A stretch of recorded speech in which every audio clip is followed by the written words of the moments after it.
Los niños acaban de salir a sus aulas para dar sus clases y pensemos un poquito cuando éramos niños. También nosotros, desde pequeños, siempre buscábamos imitar a alguien, ¿sí o no? Los varones van creciendo, usan las cuchillas de afeitar de sus padres en algún momento, miran a sus padres como referentes, son sus héroes.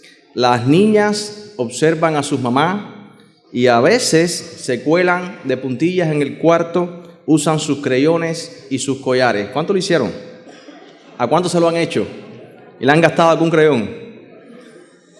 Cuando era yo muchacho, y me imagino que esto sea algo que todos se identifican, si veíamos películas de ninjas, como El flautista contra los ninjas, la gente de los 80, todos en el barrio éramos ninjas, hacíamos pruebas, rompíamos pullover, nos poníamos los pullovers como los ninjas y nuestras abuelas y nuestras madres nos mataban, pero ya lo habíamos hecho con las tijeras, habíamos hecho un disfraz de ninja, cosas así. Algunos más osados se robaban las herramientas, las limas que pesaban bastante y se las ponían en los pies con escote porque querían montar el árbol igual que Flautista contra los ninjas, que supuestamente en unos años, y nos pasábamos 2 o 3 semanas con hierros en los pies y saltando arbolitos en el barrio para en algún momento brincarnos un árbol grande, ¿no? Como así el Flautista contra los ninjas, ¿no? Si veíamos películas de vaqueros, bueno, en realidad todos fuimos pistoleros, Superman, peloteros, futbolistas, etcétera, etcétera. Pero ahora, ya de adultos, ¿no? ¿A quién tú quieres imitar?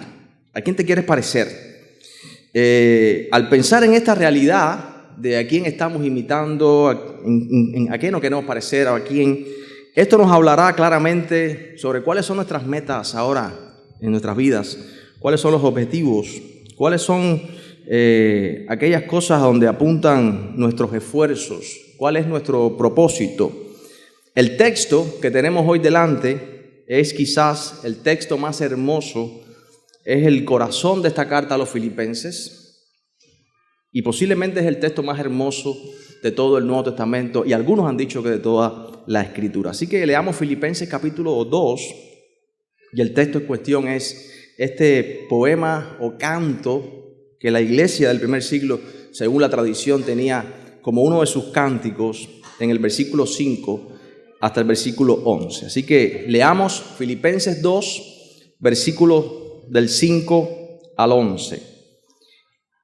Dice así la Escritura: haya pues en vosotros este sentir que hubo también en Cristo Jesús, el cual, siendo en forma de Dios, no estimó el ser igual a Dios como cosa a que aferrarse, sino que se despojó a sí mismo, tomando forma de siervo, hecho semejante a los hombres, y estando en la condición de hombre, se humilló a sí mismo, haciéndose obediente hasta la muerte y muerte de cruz. Por lo cual Dios también le exaltó hasta lo sumo y le dio un nombre que es sobre todo nombre, para que en el nombre de Jesús se doble toda rodilla de los que están en los cielos y en la tierra y debajo de la tierra, y toda lengua confiese que Jesucristo es el Señor, para gloria de Dios Padre. Padre, y también oramos porque necesitamos que tú nos hables y necesitamos tu corazón, necesitamos este sentir, necesitamos este carácter, necesitamos sentir esto.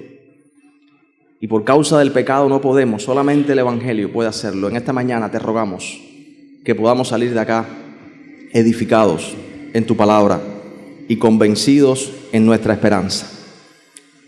En el nombre de Jesús. Amén. Pablo está escribiendo esta carta a los hermanos del primer siglo en la iglesia de Filipos. Les ha enseñado cosas ya muy importantes, les ha enseñado que el Señor termina lo que comenzó en cada uno de ellos. La obra que empezó hace 10 años allá en esa región, en el versículo 6, Pablo dice: estoy persuadido de esto, el que comenzó en vosotros la buena obra, la perfeccionará hasta el día de Jesucristo. Como dice nuestra hermana Denis, hace un momento decía en el tiempo de acción de gracias, somos una iglesia que está en un proceso de santificación. Una iglesia sana no es una iglesia perfecta. Es una iglesia que anhela y se esfuerza por conformarse a la palabra de Dios cada uno de sus miembros. Los filipenses deben tener esta convicción. También deben comportarse, según Pablo, versículo 27, solamente que os comportéis como es digno del evangelio de Cristo. Ellos deben aprender a mirar las circunstancias que no absorbían al apóstol Pablo, sino que más bien eran posibilidades enormes que el Señor abría, puertas para la predicación. Pablo tiene esta pasión, ver a otros venir a Cristo, tiene este enfoque, su vida está guardada para siempre con Cristo en Dios. Para él, vivir es Cristo, el morir es ganancia. Los filipenses deben entonces tener esta misma convicción. Ellos deben comportarse como es digno del Evangelio, ellos deben combatir unánimes juntos por la fe del Evangelio, ellos deben aprender a mirar el sufrimiento, las persecuciones, las crisis, las pruebas con ojos nuevos. Ellos deben ser, si son verdaderamente cristianos, capítulo 2 ya, de un mismo sentir. Versículo 2 del capítulo 2, el apóstol Pablo dice, completad mi gozo. Aún estaba pasando que esta iglesia no estaba viviendo al tope de toda la capacidad, del poder que el Señor le ha dado a su iglesia para andar y vivir de una manera radicalmente diferente. Una iglesia tiene que entender que el cristianismo no es una religión del domingo, no es una religión de yo hago lo que yo quiera y al final voy al cielo porque un día confesé al Señor. El cristianismo es un andar diferente.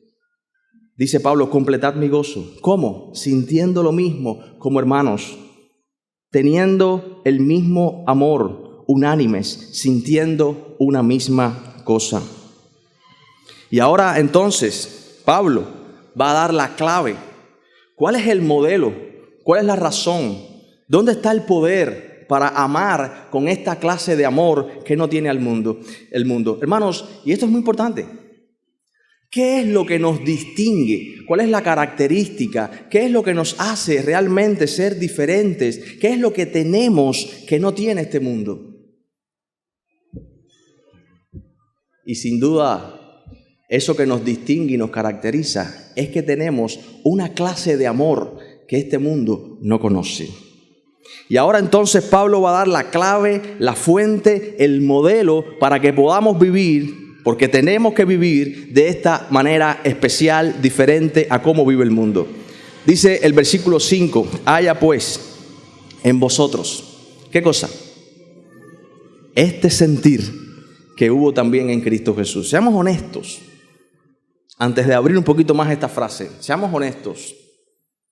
¿Será posible para nosotros, como seres humanos, separados de Dios, sentir lo mismo, tener el mismo amor, unánimes, sentir una misma cosa, nada hacer por contienda, por vanagloria, ser humildes, estimando cada uno a los demás como superiores a mí, no mirando cada uno por lo suyo, sino por lo de los otros? ¿Será posible de forma natural para nosotros alcanzar este estándar tan alto?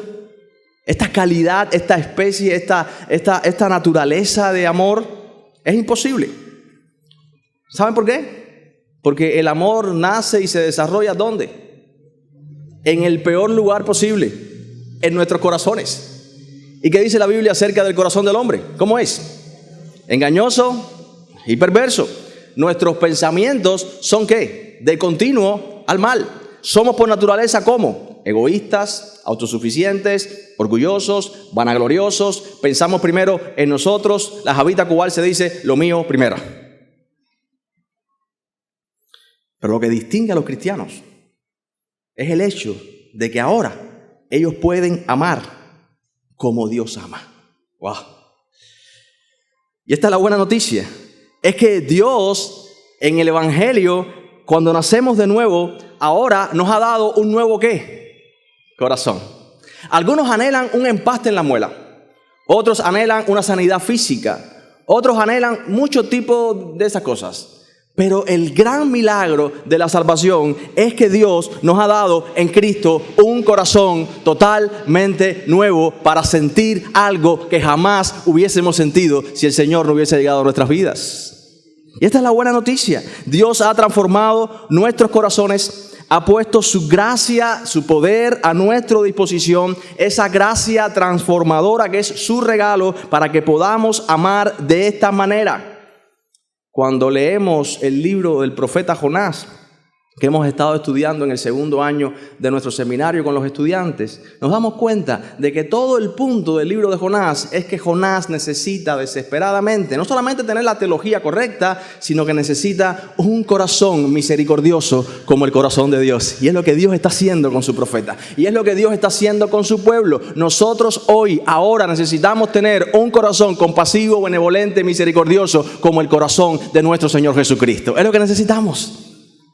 Y es lo que nos distingue de otros cristianos, de las personas del mundo. Podemos amar como Dios ama. Este amor distintivamente cristiano. Solo los cristianos pueden amar así y deben amar así. Y este pasaje que tenemos acá es uno de los retratos más importantes, como decía al principio, más hermosos que tenemos de Cristo. El Hijo de Dios, el Dios eterno, la segunda persona de la Trinidad, que ahora se ha hecho hombre. El descenso del Hijo de Dios para morir por pecadores y buscarlos y llevarlos con Él nuevamente en un ascenso glorioso de la muerte de las tinieblas a la luz admirable de la eternidad. De tal manera amó Dios al mundo que dio ¿a quién? A su Hijo unigénito, para que todo aquel que en Él cree, ¿qué suceda? No se pierda, mas tenga vida eterna. Hermanos, aunque la iglesia de Filipo era posiblemente una de las iglesias más maduras del Nuevo Testamento, y esto lo sabemos por muchos datos, como precisamente la introducción, vemos que están los obispos, están sus ancianos, están los diáconos, hay un liderazgo organizado, hay una membresía organizada. Entonces, ahora Pablo está escribiendo todo esto porque sencillamente hay algo que está amenazando la capacidad de testificar del amor de Dios de esta iglesia. Haya pues en vosotros el mismo sentir que hubo también en Cristo Jesús. ¿No lo está viendo? Y la palabra aquí, en griego, quiere decir, haya en vosotros este pensar, esta actitud, estar dispuesto a tomar una dirección, tener esta actitud específica. Hermano, el amor bíblico no ama a los que nos aman. Normalmente hacemos más relación con las personas que nos caen bien, que son como nosotros, que nos ríen la gracia, que nos hacen sentir importantes, los que piensan y son más o menos como nosotros. Pero el amor bíblico es un amor que toma una decisión, que tiene una actitud específica. Busca, a pesar de que en esa búsqueda haya sacrificio y pérdida, busca desesperadamente hacerle el bien a otra persona, a pesar de que yo sufra, a pesar de que haya en medio de ese camino, haya algo que no me convenga, pero yo busco entonces, amando así, el bien del alma de otra persona. Y precisamente esto es lo que hizo el Señor. ¿Tenía necesidad el Señor? ¿Podíamos darle algo nosotros a Él como recompensa por lo que Él hizo? Sencillamente, como veremos en un momento, Él tomó forma humana para salvarnos por amor. Y la palabra aquí es un imperativo. Cuando dice Pablo, haya pues en vosotros este sentir, es una orden. No es una opción, es una obligación si somos cristianos. ¿Sabe? Y cuando Pablo habla este texto aquí, en la voz donde se escribe este original, el pasaje original en el griego, no hay por ejemplo, esto es en algún momento, bueno, cuando pases algún curso en la iglesia, no es en algún momento difuso en el futuro, en alguna situación específica, no. Si tú eres cristiano, debe haber en ti este sentir de esta manera, debes comportarte todo el tiempo de esta manera, inclinado todo el tiempo a que esto ocurra y sea una realidad latente en tu vida.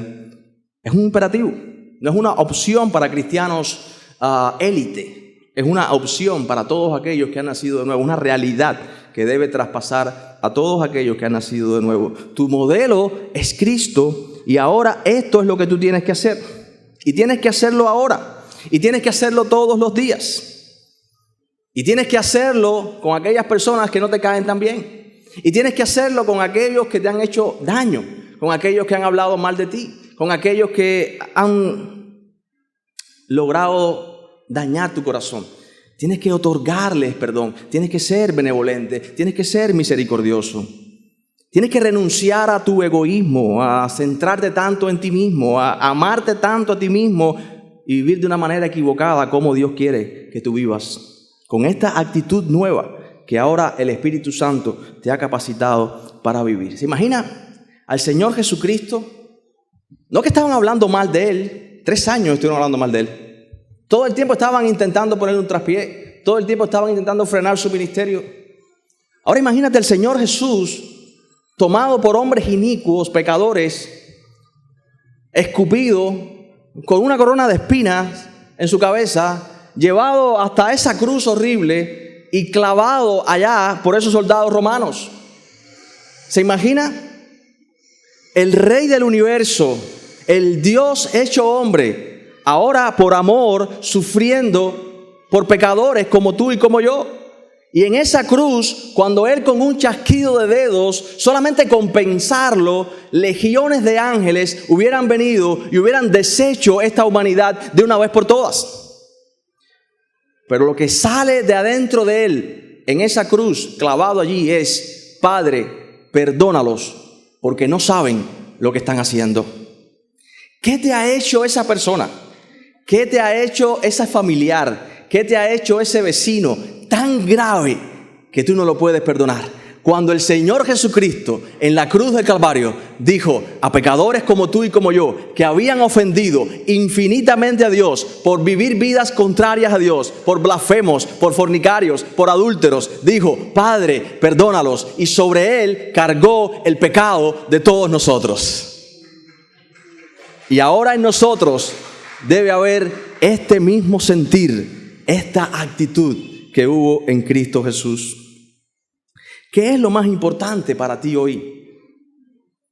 ¿Es más importante que se cumplan tus criterios?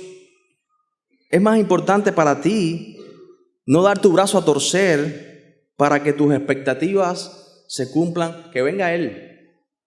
O que venga a hablar conmigo Él si quiere. ¿En qué trono estás sentado tú?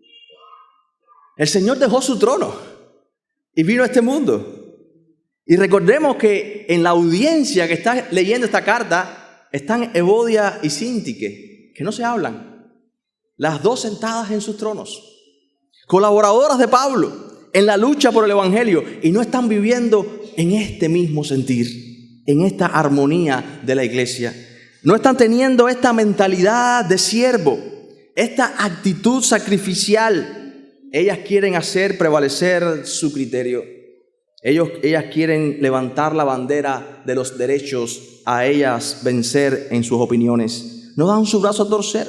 Y esto les ha hecho cada vez más distanciarse. ¿Sabes qué? Porque el diablo lo que está buscando cada día es envenenar nuestros corazones, alimentar y avivar nuestro orgullo para que cada día nos parezcamos menos a Dios, que Él no soporta a Dios, y nos dividamos más nosotros como hermanos.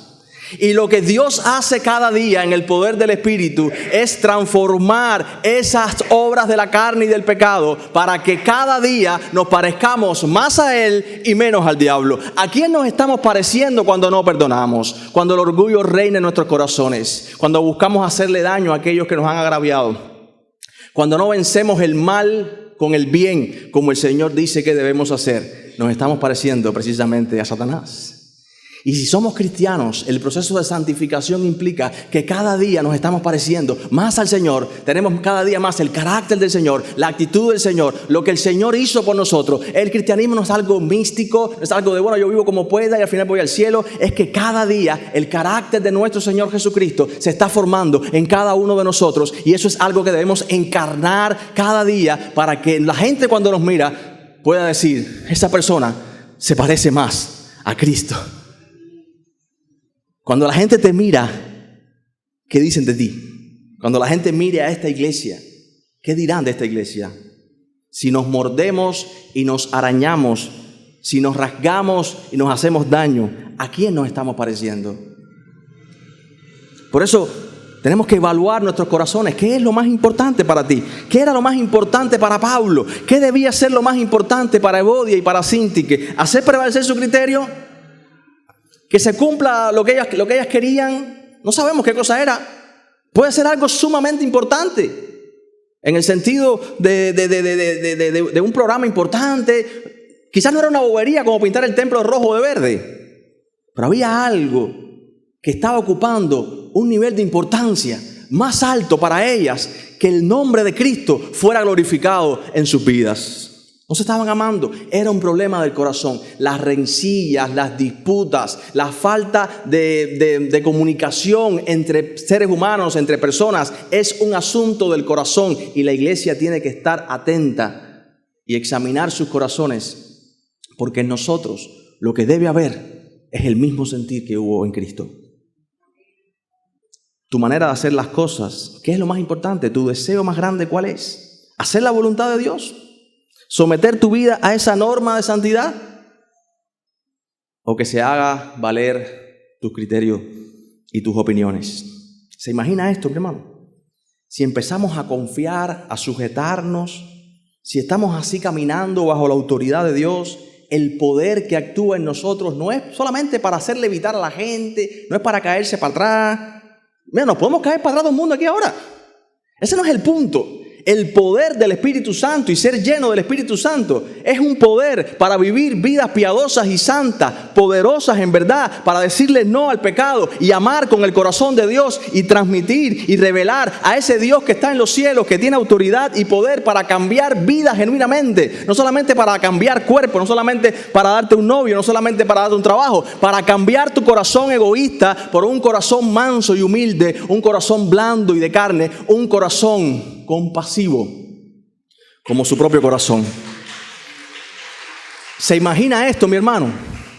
Si cada miembro de la iglesia de Cristo, si cada miembro de esta iglesia adquiere a partir de hoy y toma conciencia de esta verdad y es intencional en su búsqueda en oración para tener esta actitud, que por cierto es nuestro modelo y está disponible el poder para hacerlo. Nadie puede decir, no, es que yo no puedo, no es que yo soy así, mi carácter es así. No te dejes engañar por el diablo. Es como esos matrimonios que dicen, no, es que somos incompatibles. Mira, no te dejes engañar más por el diablo. Después de la caída todos somos incompatibles, todos estamos hechos leña, todos somos miserables, todos estamos llenos de peste. Aquí nadie puede decir, yo no tengo pecado, yo soy perfecto. Y nadie puede decir, ahora sí es cristiano, no es que yo no puedo, es que yo soy así. No, tú no eres así. En el nombre del Señor Jesucristo, Él tiene poder para hacerte como Él quiere y no como tú dices que eres. Recuerda que Él llama a las cosas que no son como si fuesen. Y ahora tú eres una nueva criatura en Cristo y Él te ha hecho partícipe de su naturaleza. Tú eres un hijo de Dios. Y si tú eres un hijo de Dios, ten esta actitud que hubo en Cristo porque tienes todo el poder del cielo disponible a ti para hacerlo. Pastor, ¿usted lo ve tan fácil? No.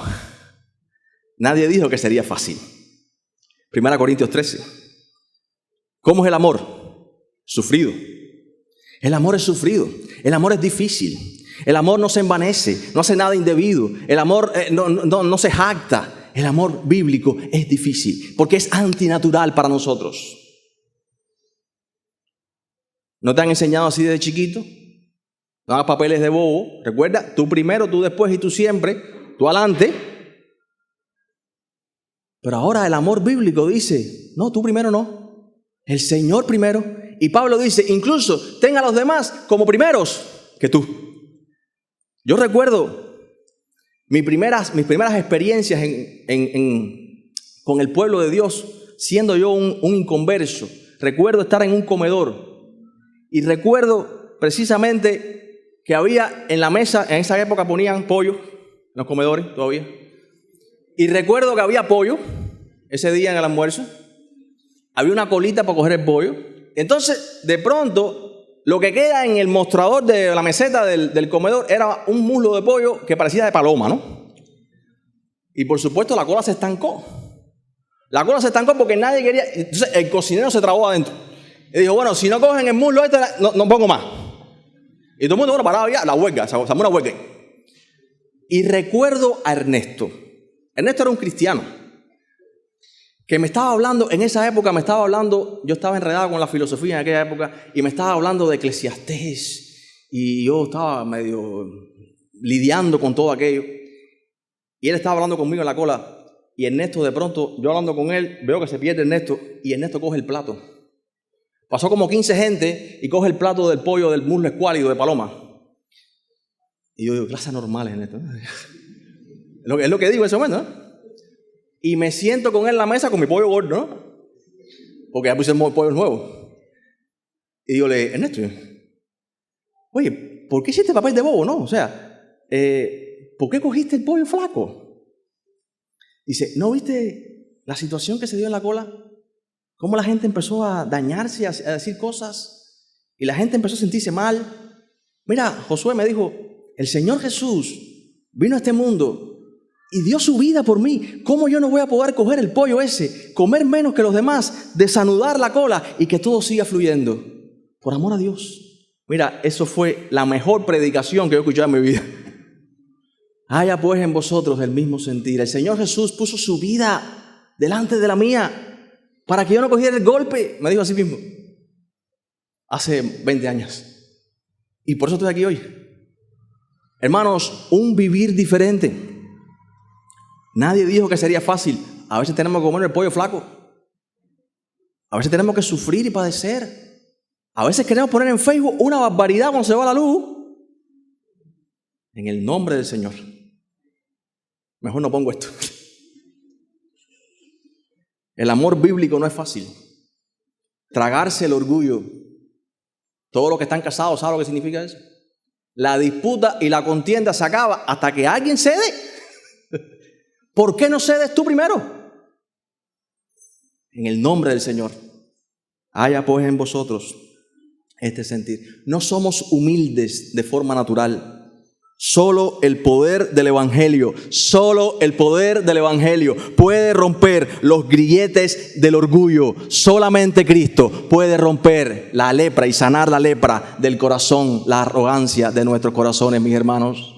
¿Recuerdas al endemoniado gadareno? ¿Con cuántas cadenas lo habían atado? ¿Y qué dice el texto? Que todas las molía. Lo tenían en un cementerio aislado por allá. ¿Y quién llega al endemoniado gadareno y lo libera de lo que está realmente ocasionando que ese hombre sea como era? El Señor Jesucristo llega y lo libera. Ninguna regla, ninguna psicoterapia, ningún libro de 5 pasos para amar a tu suegra, ninguna de estas cosas. Usted puede concentrarse, hacer yoga, usted puede hacer lo que usted quiera. Cuando salga del trance, sigue siendo tú con tu pecado, lidiando solo con él, el grillete está ahí. Pero el Señor Jesucristo dijo, si el Hijo del Hombre los libertare, verdaderamente seréis ¿qué? Libres. Necesitamos a Cristo, hermanos. El poder del Evangelio, solamente el Señor tocó al leproso y sanó su lepra. La lepra del corazón es el orgullo. La falta de humildad, la autosuficiencia, la arrogancia. Y solamente Cristo tiene poder para limpiarnos y sanarnos. Y todavía estamos en el versículo 5. Y ahora Pablo da este cuadro. Dice, ¿quieren saber cómo ustedes deben ser? ¿Quieren saber cómo deben humillarse? ¿Ustedes creen que doblando la cabeza y reconociendo o humillándote, incluso aunque tú crees que tienes la razón, ir a pedir perdón, ir a buscar la reconciliación, ¿tú crees que eso es muy humillante? ¿De verdad ustedes creen que eso es muy humillante? Versículo 6. Cristo, ¿siendo qué? Dios mismo, siendo en forma de Dios. ¿Qué hizo, hermanos? No estimó el ser igual a Dios como cosa que aferrarse, sino que se despojó a sí mismo. Hermanos, el Señor Jesús, Dios mismo, ahora está tomando una forma, una actitud de siervo. El Rey que debe ser servido, el que creó con el aliento de su voz los cielos y la tierra, el Señor Jesucristo. Aquel que cuando vemos los evangelios habla y la tormenta se para, habla y los peces vienen a la red, habla y la niña es resucitada y la mujer del flujo de sangre es sanada. Aquel que tiene autoridad sobre el cielo y la tierra, ahora toma forma de un esclavo para ponerse por debajo de nosotros.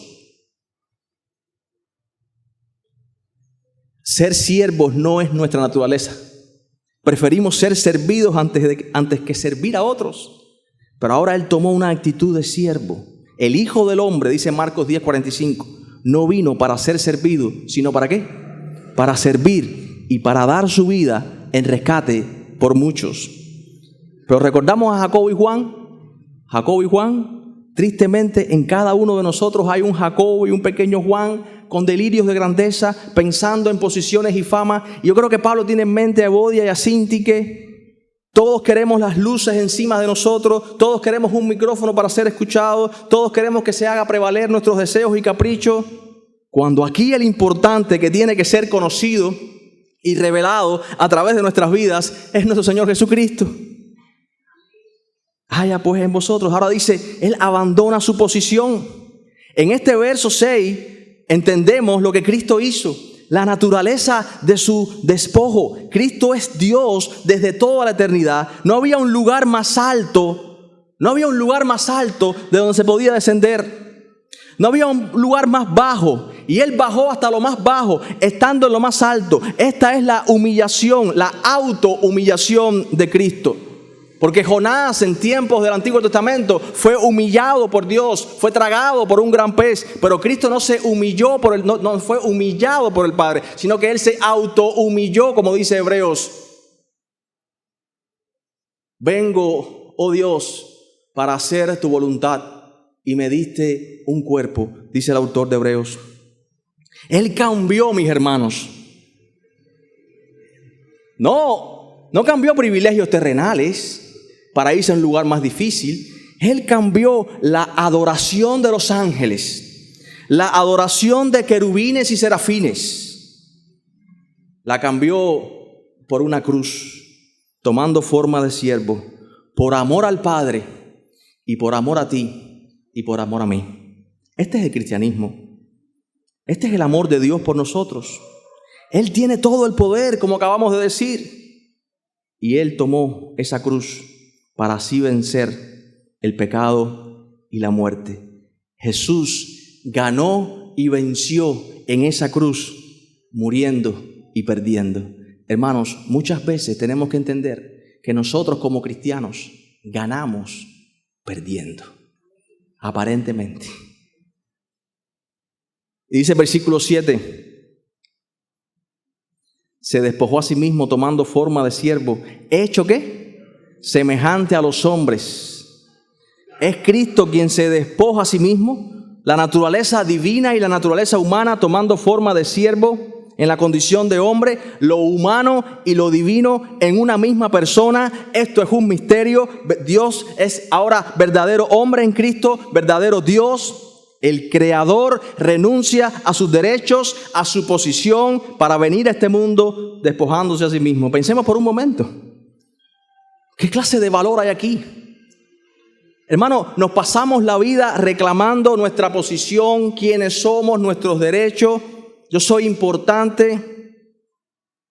Tenemos un serio problema de identidad. Y Cristo no encontraba su valor en las cosas externas, sino en lo que Él era en sí mismo. Mi hermano, tú no eres tu trabajo, tú no eres tus relaciones, tú no eres lo que tienes en el banco, tú no eres tus posesiones, tú eres salvado en la cruz del Calvario por Jesucristo. Esa es tu identidad y ahora eres un ciudadano del reino y debes comportarte a la altura de tu llamado y de lo que tú eres ahora en Cristo Jesús. Si hay algo bueno en nosotros, si hay algún valor en nosotros, no es nuestro título académico, no es nuestros recursos económicos. Si hay algún valor en nosotros, es porque ahora el Padre nos ha colocado en Cristo Jesús. Se nos olvida que ahora somos de Él, por Él y para Él. Y eso es lo que nos hace ciertamente valiosos e importantes, que la gracia de Dios nos alcanzó y nos redimió. Todo lo que tenemos lo hemos recibido de su buena mano. Así que a partir de mañana, mi hermano, cuando amanezcas y abras los ojos, dale gracias a Dios por lo que tienes. Ay, pastor, es que yo quería tener más. Dale gracias a Dios por lo que tienes, porque eso que tienes lo has recibido de la mano de Dios y lo has recibido únicamente por la gracia de Dios.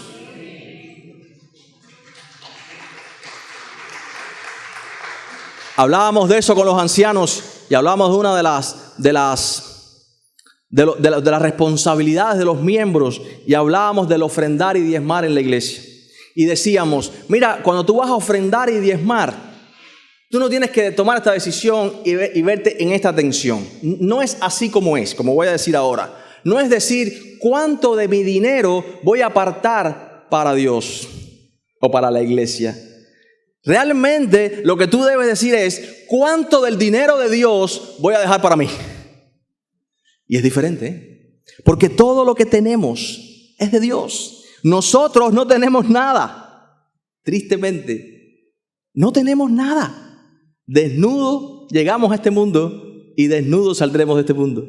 Nosotros no tenemos nada y nos creemos con derecho de todo. Y en el verso 8 dice, estando en la condición de hombre. No solamente que se hizo hombre, ya esto es una humillación. El Dios eterno, libre del tiempo, libre del espacio. El Dios que es inmenso, que es infinito. Ahora entrando en el tiempo, en la carne, en lo temporal. Ya eso es una humillación, hecho inferior a los ángeles.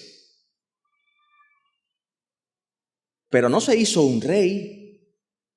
Puede haber sido un hombre y haber sido el presidente de los Estados Unidos, o el presidente del Imperio Romano, el rey de Persia. Dice el texto, y estando en la condición de hombre, ¿dónde nació, por cierto? Se humilló a sí mismo. ¿Cómo fue su vida? ¿Qué dijo el Señor? Las zorras tienen sus madrigueras y las aves tienen sus nidos. El Hijo del Hombre no tiene dónde recostar su cabeza. Se humilló a sí mismo.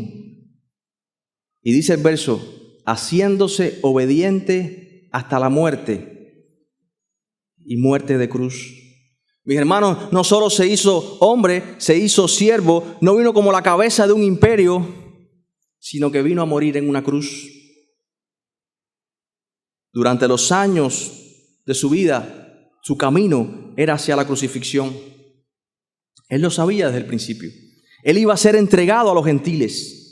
Él iba a ser entregado a la ira de Dios por pecadores como tú y como yo. Su muerte implica beber la copa de la ira de Dios. Es un bautismo cuyo insoportable sufrimiento es resultado de la ira divina, porque la paga del pecado es muerte.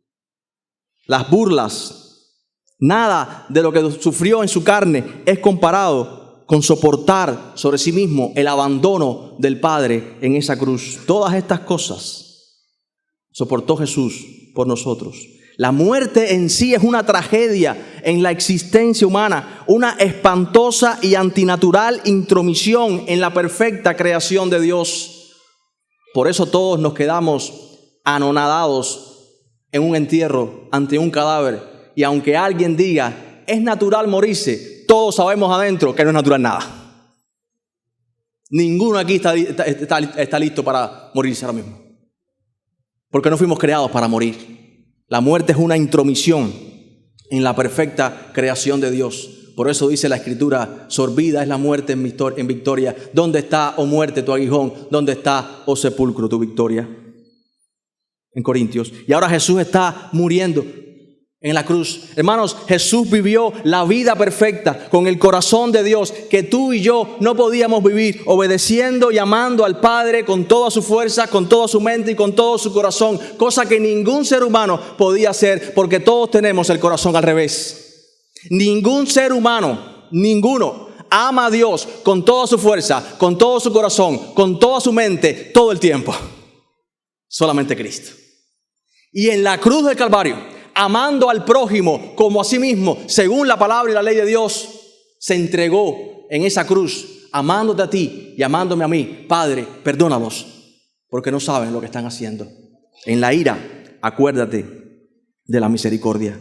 Y este es un poema precioso, un himno perteneciente a la liturgia de la iglesia primitiva, un cántico espiritual que se entonaba en las reuniones de la iglesia. Vean la letra de este canto.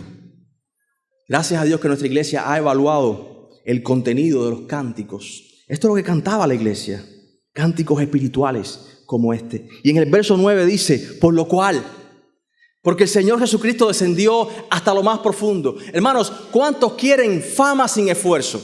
Hablábamos de eso hace un par de domingos atrás. La ley del mínimo esfuerzo. Quiero gloria sin sacrificio. Todos queremos los dones del Espíritu. Todos queremos hablar lenguas algunos, otros quieren hacer milagros, otros quieren ser prósperos. Todos quieren el poder de Dios. Para lo que le conviene, ¿Cuántos quieren la cruz? ¿Cuántos quieren la autonegación? ¿Cuántos quieren tomar esa cruz cada día? ¿Cuántos quieren el sacrificio? ¿Cuántos quieren el sufrimiento? Él fue, el Señor Jesucristo, en su autodespojo, descendió hasta lo más bajo, padeció lo que ninguno de nosotros hemos padecido, sufrió, por el gozo puesto delante de Él, sufrió esa cruz, dice Hebreos 12, y en el versículo 9 dice, por lo cual. Así que aprendes la lección. Lo que está diciendo Pablo es, los que quieren gloria sin cruz no han entendido el cristianismo.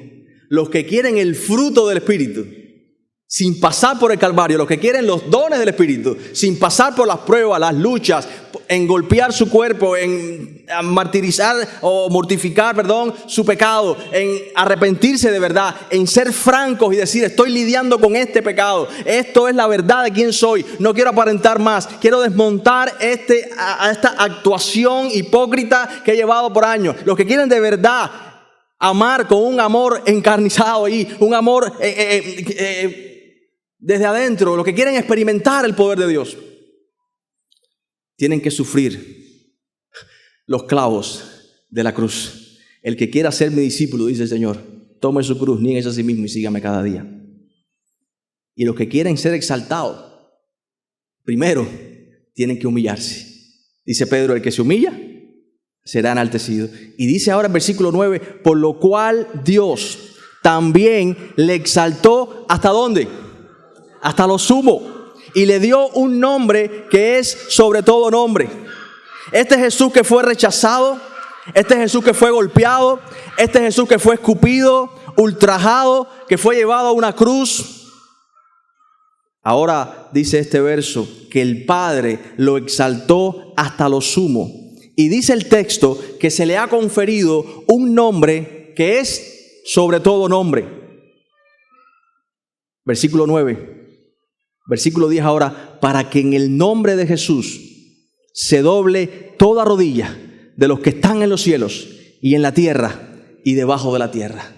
¿Te acuerdas aquel juicio de Jesús? Aquella madrugada, aquel juicio turbio. Jesús le dice a aquel sumo sacerdote que era el líder religioso, le dijo, ahora tú me juzgas a mí, pero un día tú, Caifás, me verás venir en la gloria con los ángeles de mi Padre. O sea, lo que el Señor está diciendo es, ahora tú me juzgas a mí en este juicio turbio y manipulado, pero un día yo te juzgaré a ti.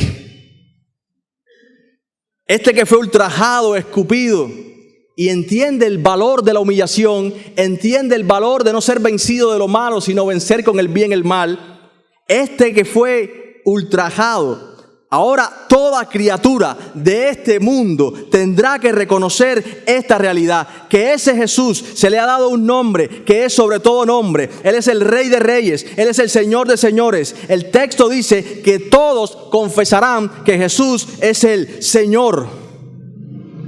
Kairos en griego, el Yahweh en hebreo, el gran yo soy, el nombre sobre todo nombre, el que era, el que es, el que será, el alfa y la omega, el principio y el fin.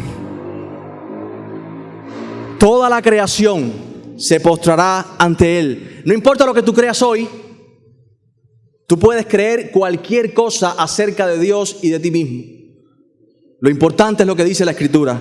Toda la creación, tú incluido, se postrará ante Él. Aquellos que le sirven, aquellos que se arrepintieron de sus pecados, aquellos que le conocen, se doblarán para recibir al Rey que viene. Aquellos que se rebelaron, aquellos que se organizaron contra Él, aquellos que lo negaron, sus rodillas se partirán y también se doblarán, porque Él es el Rey de los reyes y el Señor de los señores. Y todo ojo le verá y toda lengua confesará que Jesucristo es el Señor, para gloria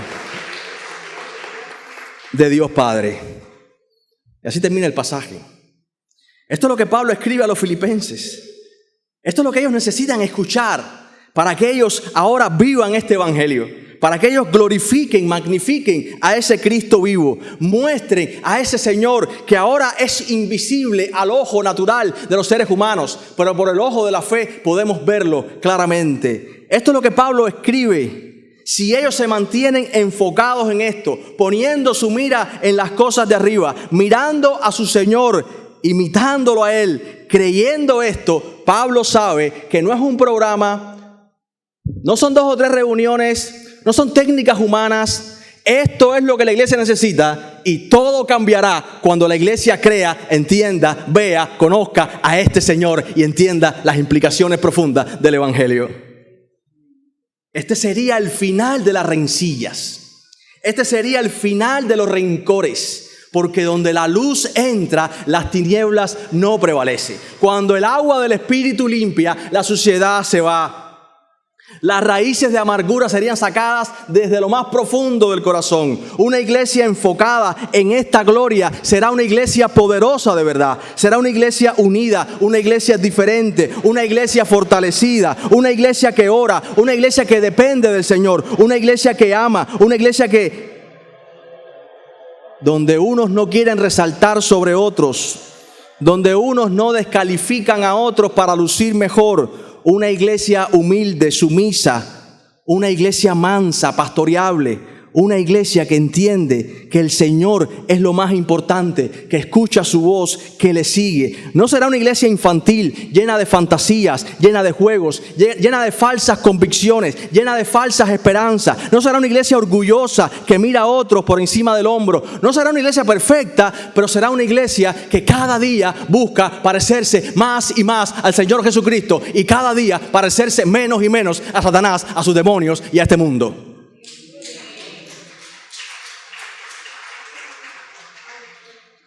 Y esa es nuestra visión, mi hermano. Esto resume nuestra visión como iglesia. Resume nuestra visión como pastores. Una iglesia arrogante. Una iglesia con mucha teología y con un corazón seco.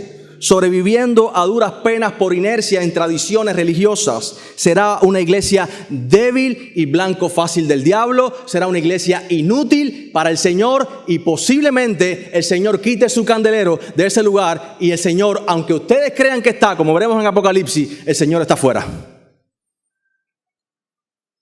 Pero nosotros necesitamos ser una iglesia que hace su máximo esfuerzo para someterse a la autoridad de la Escritura, donde Cristo es conocido y es revelado a través de nosotros, donde la gloria de Dios y el carácter de Dios glorioso es manifestado a través de nuestras vidas. Esa será una iglesia con todos los recursos del cielo, con todo el poder de Dios, porque el Señor Jesucristo dijo: buscad primeramente el reino de Dios y su justicia y todas las demás cosas serán añadidas. Enfoquémonos, mis hermanos, en lo importante.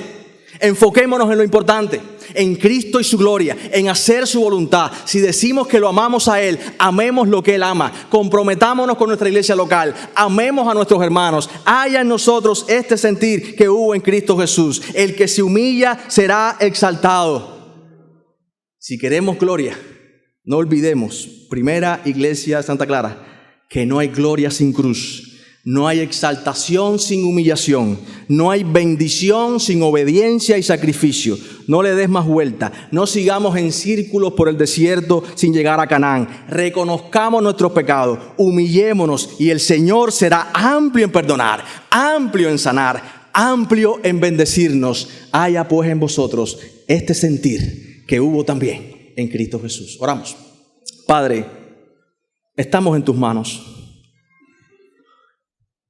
Tu palabra dice que tu pueblo no es aquel que retrocede para perdición, sino de los que tienen fe para preservación del alma. Tengamos fe. Padre, tú nos has dado lo más importante. Tú nos has dado el don de la salvación, la gracia y el poder que actúa en nosotros. Abre nuestros ojos, echa colirio en nuestros ojos para que podamos ver esta esperanza a la que nos has llamado. Que nuestro ánimo no desmaye no se canse hasta desmayar. Que pongamos los ojos en Jesús, el autor y consumador de nuestra fe. El que por el gozo puesto delante de Él sufrió la cruz, menospreciando el oprobio, humillándose hasta lo sumo y se sentó ahora a la diestra del trono de Dios. Consideremos, oh Dios, aquel que sufrió tal contradicción de pecadores, precisamente para que no nos cansemos. Para que tengamos una esperanza cierta, no falsas convicciones de que si hago esto, Dios me va a dar esto. Padre, tú nos has dado lo más importante. Nos has dado la vida eterna. Nuestros nombres están escritos en los cielos. Que nos comportemos ahora en la tierra hasta el día de tu regreso, como es digno del Evangelio, combatiendo unánimes por esta fe. En el nombre de Jesús. Amén y amén.